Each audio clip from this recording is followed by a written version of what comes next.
What's going on, car family? I'm Ben Wayne, and thank you for joining me in another video. Today, we're checking out another entry into the highly competitive three-row SUV segment. This is the Subaru Ascent. So I said highly competitive, meaning that it's going up against the likes of the Hyundai Palisade or the Kia Telluride, both which are fierce vehicles and some of the hottest vehicles on the street. So this particular model is coming in at 50 grand, or 48.9 to be exact. Let's go over the exterior and interior details and see what we think and see how this ride has been engineered for excellence. Starting up front, let's talk about the power plant and the powertrain. What's powering this thing is a 2.4 liter turbocharged 4-cylinder boxer engine that's giving you 260 horsepower, 277 pound-feet of torque. Now it is connected to a CVT. I know there are not a lot of fans of the CVT. It does get you 0 to 60 in about 6.9 seconds, so just under 7 seconds. As far as your fuel economy, you're looking at 19 miles per gallon city and 25 miles per gallon highway. Now I did notice this is pretty much a $50,000 vehicle. I did notice that there's a hood prop that's required to have the hood open. I kind of wish that wasn't the way it is for 50 grand, but it's just something to point out. How often are you going to open up the hood on this thing anyway? Starting at the front, you'll notice we have a new large grille design done in some gloss black with some silver accents. We also have LED daytime running lamps and then projector headlamps, and you do have incandescent bulbs for your turning signals. I do wish they went full LED on that. And then I also noticed that you do have LED fog lamps on the lower front fascia. Speaking of the lower front fascia, let me lay into the throttle, see how this thing gets up real quick. It's done in a flat black, probably because that's what's going to take, most of the nicks. You don't want gloss black down there. And you do have some functional vents on the inner portion of the lower front fascia. Now there are some fake vents on the outer portion. Quite frankly, that's not a big deal. This isn't like a high performance sports car or anything. Coming to the side profile, we have the 20-inch wheels on this touring model. Your side view mirrors are done in a gloss black. Your window surrounds are done in a silver. You have raised roof rails, which are capable of holding up to 700 pounds static load. So that's a nice functional design there for people who want to buy this car and use it for what it's actually been designed for. So the side profile, you're getting the typical three-row SUV proportions. I do like the color on this one. It's almost like a metallic burgundy, and I think that sits out really well compared to some of the other standard colors that we see on the market. Coming towards the back, we do have LED brake lamps. So LED brake lamps, but you do get those incandescent turn signals. I do like the way the brake lamps have been designed into the car's overall exterior. I think that looks great. So I love what they did with the design there. Looking at the rear, if you raise the powered hatch, you're looking at 43.2 cubic feet with the third row raised. If you want to increase your storage capacity, you could get about 73 cubic feet if you drop that second row. Right, so you have plenty of storage capacity and daily usability in this vehicle. Now, as far as the handling is concerned, this vehicle does feel pretty solid. It feels pretty planted, especially on this curved road. We do have Subaru's all-wheel drive system, so that is definitely a plus. Having an all-wheel drive system on an SUV, obviously, that's preferred. I wouldn't want a two-wheel drive SUV.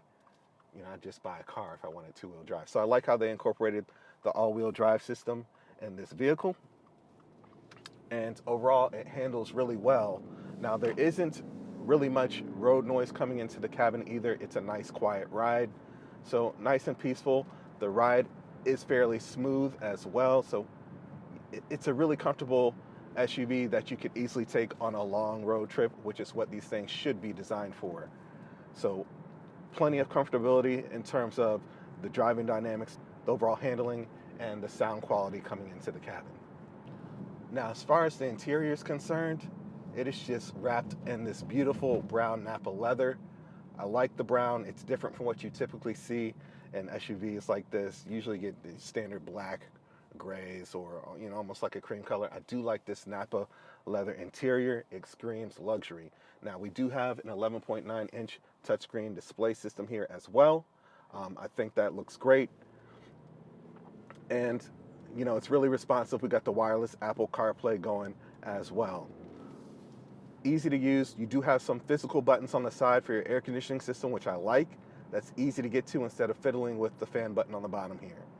Coming lower, we do have some storage, USB ports as well, and 2 cup holders. And of course, you do have some storage in the center console here, which has also been wrapped in that brown Napa leather.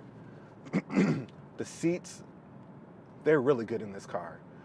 They're exceptionally comfortable, and you do have 3 levels of heating and cooling up front here. The driver's seat is 12-way power adjustable. The passenger seat is 4-way power adjustable. But both do have 3 levels of heating and cooling as well. The steering wheel, again, wrapped in black leather, feels good in your hands. Gives you a nice sense of quality. It's a nice and thick steering wheel. You know, it's not one of those wheels that have been designed to be too thin and flimsy. Gives you a nice sense of quality and control over the vehicle. The dash, you have this soft injection molded material here, kind of with this funky design for storage here as well.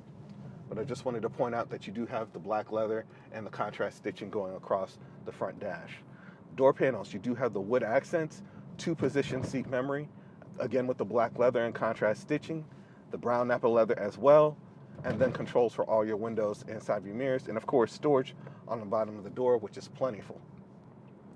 So up front, you're looking at about 41 inches of legroom.